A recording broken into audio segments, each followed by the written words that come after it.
ધ્યાનાભ્યાસને માટે કૃપયા પોતાના નેત્રોને બંધ કરી લો. પોતાનું મુખ પોતાની તરફ કરો. આપને પોતાનામાં જ ભોગવવું છે અને તે જ ભોગ્ય છે.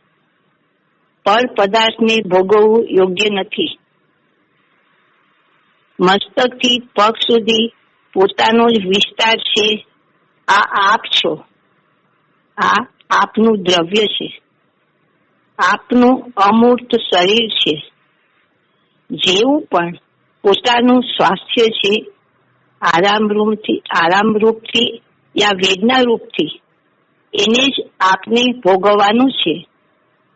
આત્મ પ્રદેશોમાં જે પણ હલનચલન સ્વતઃ થઈ રહ્યું છે, શ્વાસોશ્વાસને કારણ યા અન્ય હેતુથી, એનો પણ આપને અનુભવ થાય છે. આ અનુભવથી આપને સંતુષ્ટ રહેવાનું છે. કરવાનું કાંઈ પણ નથી. બહારનું કાંઈ પણ જાણવું નથી. પોતાની જ અવસ્થાને ભોગવવાની છે. આ આત્મસંતોષ છે, જેમાં પરમ શાંતિ છે. આનાથી રાગદ્વેષ ઉત્પન્ન નથી થતા. આપ નિર્વિકલ્પ રહો છો. અત્યારે બે સ્થિતિઓને અનુભવમાં લો. શરીરમાં જે પણ આરામ અથવા તો વેદનાની સ્થિતિ વિભિન્ન ભાગોમાં છે, એનો અનુભવ કરો. બીજું, જે પણ શ્વાસોશ્વાસને કારણે આપના શરીરમાં ક્રિયા થાય છે, આત્મ પ્રદેશોમાં હલનચલન થાય છે, એનો અનુભવ કરો. પોતાના સુધી જ સીમિત રહેવાનું છે. આત્મસંતોષ જ પરમ ધન છે. આપ જેવા પણ છો, પોતાનો સ્વીકાર કરો. બહાર જે પણ છે એનો અસ્વીકાર કરો. કેમ કે પરાધીનતામાં પરના આશ્રયમાં સુખ નથી. પર પદાર્થ આપણને આધીન નથી. પરને ભોગવવાનું પણ સંભવ નથી. મૂળ પદાર્થો સુખ નથી. અન્ય જીવોમાં સુખ છે, એને આપણે ભોગવી શકતા નથી. તો પછી બહિર્મુખ રહેવું નકામું છે.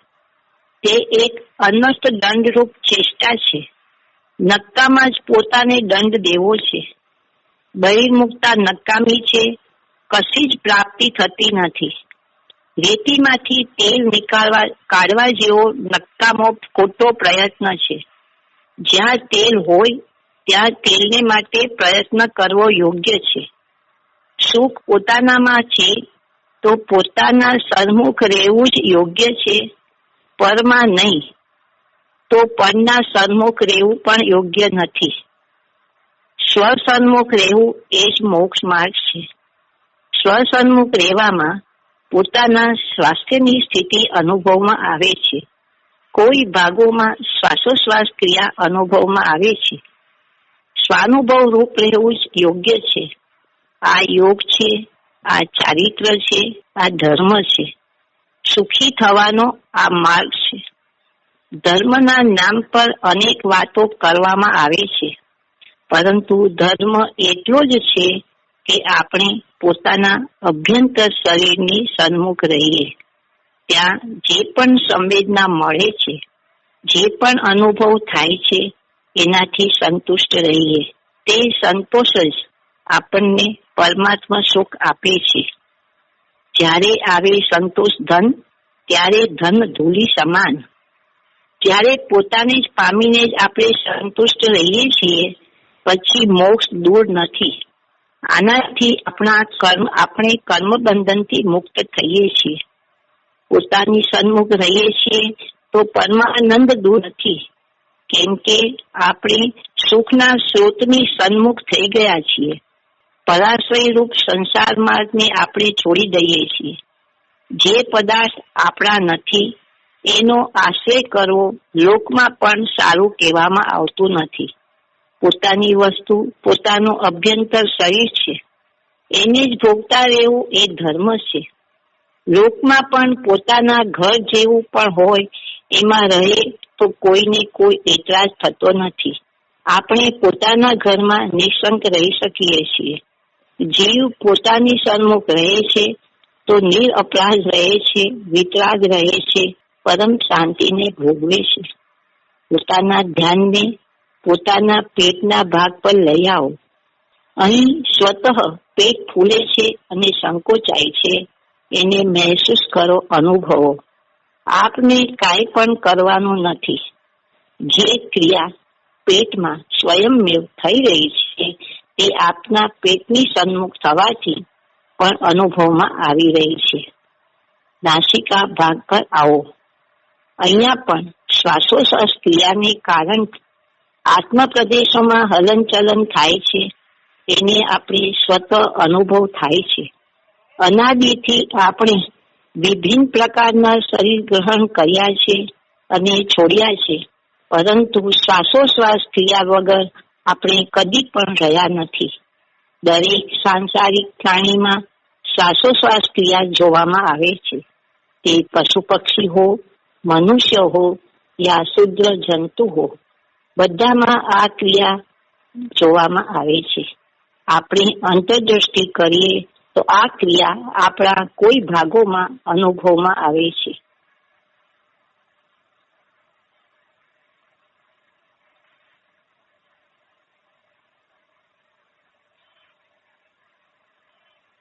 હૃદયની ધડકન તીવ્ર થઈ જાય તો તે આપના અનુભવમાં આવે છે. રોગ આદિથી શરીરમાં કંપન હો તો આપને માત્ર એનો અનુભવ કરી લેવો છે.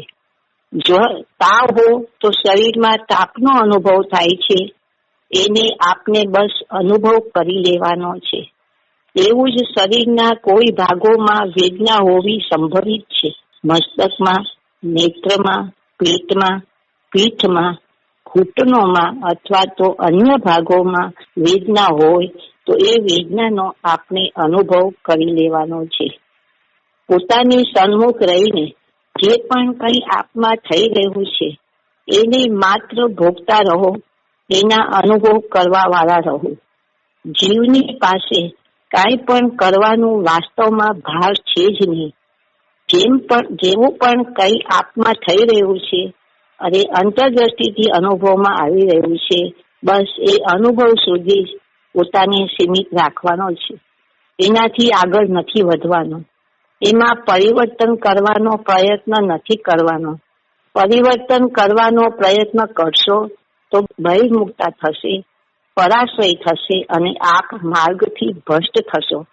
મોક્ષ માર્ગમાં ભ્રષ્ટ થશો તો દુઃખ હોવાનું જ છે. જ્યાં પોતાથી વિમુખ થઈએ છીએ ત્યાં પછી દુઃખ તો થવા વાળું જ છે. સુખની કામના છે તો સુખ સ્વભાવી પોતાની અમૂર્ત કાયાની સન્મુખ રહીએ. બહાર સુખ નથી તો બહિર્મુખ નથી રહેવું. પોતાને માટે આપ જ સુખ સ્વભાવી છો. પોતાના સન્મુખ રહેવા પર પણ અત્યારે કર્મનો ઉદય હોવાથી સુખના સિવાય અન્ય પરિણામ પણ પોતાનામાં સ્વતઃ થાય છે. કર્મ ઉપાધિ જનિત ભાવ થાય છે, તે આપણા અનુભવમાં આવે છે. એમાં કાંઈ પરિવર્તન નથી કરવું. જીવ કેવળ પોતાને ભોગવાનો સ્વભાવ વાળો છે. પરમાત્મા પોતામાં થવા વાળા સુખને ભોગવે છે, અન્ય કાંઈ પણ કરતા નથી. અમૂર્ત જીવ અન્ય કશું પણ કરી શકતો નથી. આપણે કંઈ કરી શકીએ છીએ તે એટલા માટે કે મૂર્તની સાથે આપણે બંધાયેલા છીએ. મૂર્તના સંબંધને કારણથી જ આપણે અનેક ચેષ્ટાઓ કરી શકીએ છીએ. તે ચેષ્ટાઓ આપણે મૂર્તની સાથે બાંધીને રાખે છે. જે પર વસ્તુનો આપણે આશ્રય કરીએ છીએ, આપણે એને પરતંત્ર થઈ જઈએ છીએ. એની ફરીથી આવશ્યકતા ઉત્પન્ન થાય છે. આવશ્યકતા કહો, ઈચ્છા કહો, દુઃખ જ છે. પોતાની સન્મુખ રહીને આપણે કેવળ પોતે પોતાની અનુભૂતિ સ્વરૂપ માનીને અનુભવ કરીએ છીએ તો પછી ઈચ્છા ઉત્પન્ન થતી નથી. અવાચિક વૃત્તિનું થવું એ જ સુખ છે. હર પ્રકારની યુક્તિ અને અનુભવથી આ નિસંગ થઈને સિદ્ધાંત કરીએ કે આપણે કેવળ નિજાનંદ ભોજી છીએ. કશું કરવાનું કશું જાણવાનો આપણા ઉપર ભાર નથી. આપણો સ્વભાવ કેવળ પોતાને જ ભોગવવાનો છે. ફળને ભોગવવું એ તો વિષય ભોગ છે અને અપરાધ છે. આનું ફળ દુઃખ છે. જ્યાં બહિર્મુખતા છે ત્યાં મૂર્ત પદાર્થને જાણવામાં આવે છે, તે એને ભોગવવાનો છે, તે એને ભોગવે છે, તે વિષય ભોગ છે. ઇન્દ્રિય જ્ઞાનને કામ ભોગ સંજ્ઞા છે અને કામ ભોગનું ફળ દુઃખ છે. જાણવું ઇન્દ્રિય જ્ઞાનથી થાય છે તો આપણે જાણવું જ નથી. પરાધીન જ્ઞાન દુઃખરૂપ જ હોય છે. પોતાનો અનુભવ કરવો એ સ્વાધીન છે. એમાં ઇન્દ્રિયોની સહાયતા નથી. બાહ્ય વસ્તુઓનો કોઈ આશ્રય નથી. અંતરદ્રષ્ટિ કરીને સ્વાધીન રહીએ, પોતાના જ ભોગતા રહીએ. જે કાંઈ આપની અંદર ઘટના ઘટી રહી છે એને માત્ર અનુભવ કરવા વાળા રહો. વેદના હો યા આરામની સ્થિતિ હો, એનો અનુભવ કરવા વાળા રહો. શ્વાસોશ્વાસ ક્રિયા થઈ રહી છે એના અનુભવ કરવા વાળા રહો. જો શરીરમાં તાપ અથવા તો શીત રોગને કારણ છે તો એનો પણ અનુભવ કરવા વાળા રહો. કર્મના વિપાકથી અનેક પ્રકારની સ્થિતિઓ આપની અંદર બને છે. સ્વયંમેવ જ આપને વિના પ્રયત્ન કર્યા વગર તો એ સ્થિતિનો અનુભવમાં લો. એ જ એને ભોગવવાનું છે. પોતાની અવસ્થાને ભોગવવું તે નિર્દોષ છે. બહિર્મુખ રહીને ભોગવવું તે સદોષ છે. આ પ્રકારે સ્વપળનો વિવેક જાગૃત કરો. પળને છોડીને પોતાને જ અપનાવો. એકવાર યથાર્થ સમજ થયા પર સહજ જ આપની વૃત્તિ અંતર્મુખ રહે છે. આપ નિષ્ક્રિય રહો છો, કરતા નથી બનતા. જગતના જ્ઞાતા પણ નથી બનતા. જગતના સ્વામી પણ બનતા નથી. કેવળ પોતાના સન્મુખ રહીને પોતાનામાં થઈ રહી વૃત્તિને આપ ભોગવો છો. તે જ વિતરાગ દશા છે. તે મોક્ષનો માર્ગ છે. આનાથી આપ પરમાત્મા થવા વાળા છો. જન્મ મરણથી મુક્ત થવા વાળા છો. અંતર્મુક્ત તો આપને થવું છે. એમાં બીજાની કોઈ સહાય નથી અને સ્વાનુભવને સમયે ઉપદેશનું કામ પણ નથી. ન ઉપદેશનું ગ્રહણ છે કે ન ઉપદેશ દેવાનો છે. જીવ સંયમનો અનુભવ કરતા પોતાને મોક્ષ માર્ગમાં સ્થાપિત કરે છે. પછી નિશ્ચિત જ તે પરમાત્મા દશાને પ્રાપ્ત કરી લેશે. પોતાના ઉપયોગને પોતાના મસ્તકથી પગ સુધી જ રાખો. એના દરેક ભાગનો આપ અનુભવ કરવાને માટે સ્વાધીન છો, કેમ કે આપનો હર ભાગ આપનો જ છે. જે પણ ભાગમાં આપની વૃત્તિ જાય છે, આપનું ધ્યાન જાય છે, તે આપ લઈ જાઓ તો તે મોક્ષનો માર્ગ છે. તે સ્વાવલંબન છે, તે સ્વરૂપ આચરણ ચારિત્ર છે, તે શીલ છે, તે ધર્મ છે. આમાં કોઈ શબ્દ યા સંખ્યાનું કામ નથી. ન કોઈ શાસ્ત્ર જ્ઞાન કરવું છે, ના કઈ ક્રિયા કરવાની છે. પોતાના સન્મુખ રહીને માત્રથી જ આપને પરમાત્મા પદ મળે છે અને આપણે પરમાત્મા પદ જ જોઈએ છીએ. મૂર્તના બંધનથી રહિત અવસ્થા, અમૂર્ત અવસ્થા, સંપૂર્ણ આનંદ ભોગની અવસ્થા. ન શરીરમાં વેદના છે, ન શ્વાસોશ્વાસ છે. કેવળ આનંદ ને આનંદ છે. તે આપણું શુદ્ધ સ્વરૂપ છે. એ સ્વરૂપને પામવાને માટે પેલા કર્મ ઉપાધિ જનિત પરિણામ આપમાં થાય છે. વેદના છે, શ્વાસોશ્વાસ ક્રિયા છે.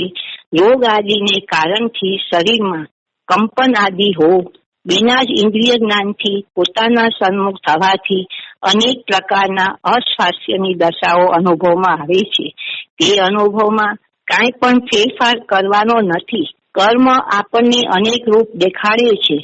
એ બધા રૂપોનો આપણે સ્વીકાર કરી લેવો છે તો કર્મની પરાજય થાય છે.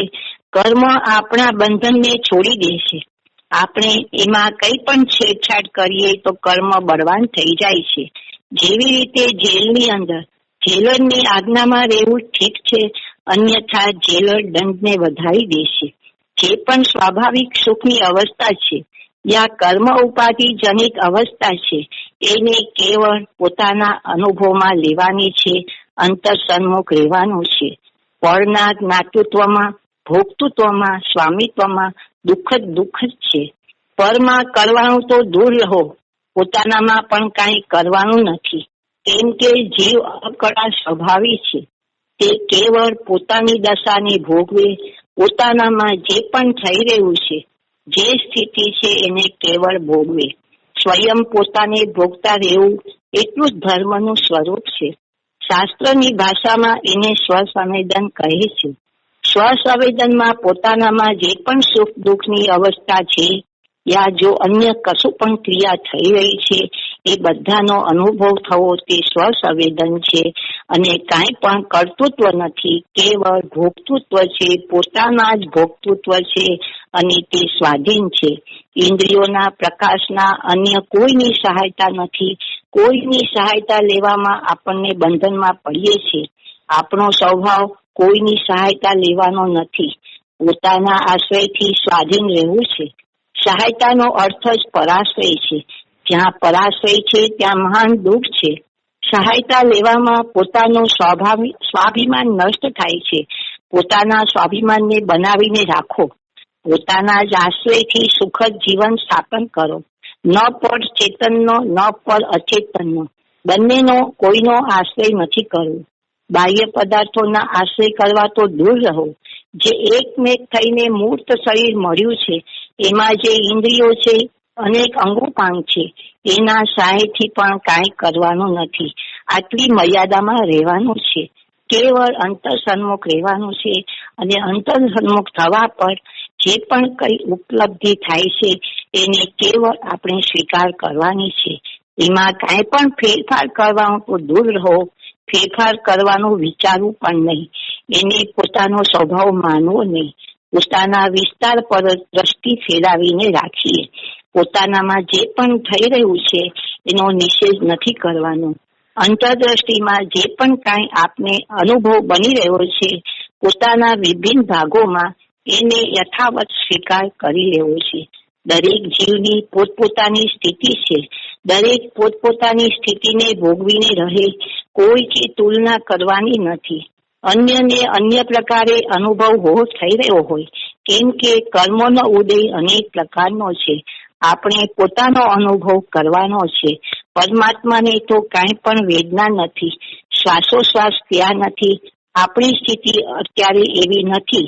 ન તો આપણે પરમાત્માથી તુલના કરવી અથવા તો ન અન્ય સાંસારિક જીવોથી તુલના કરવી. કોઈનું હૃદય જલ્દી ધડકતું હોય અનુભવમાં આવે છે. કોઈનો શ્વાસ જલ્દી આવે છે. કોઈને ધીરે આવે છે.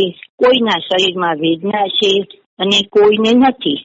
આપણે બીજા જીવોની તરફ દેખવાનું નથી. આપણે પોતાની સ્થિતિમાં સંતુષ્ટ રહેવાનું છે. અને ધ્યાનનું આ સત્ર અહીં સમાપ્ત થાય છે.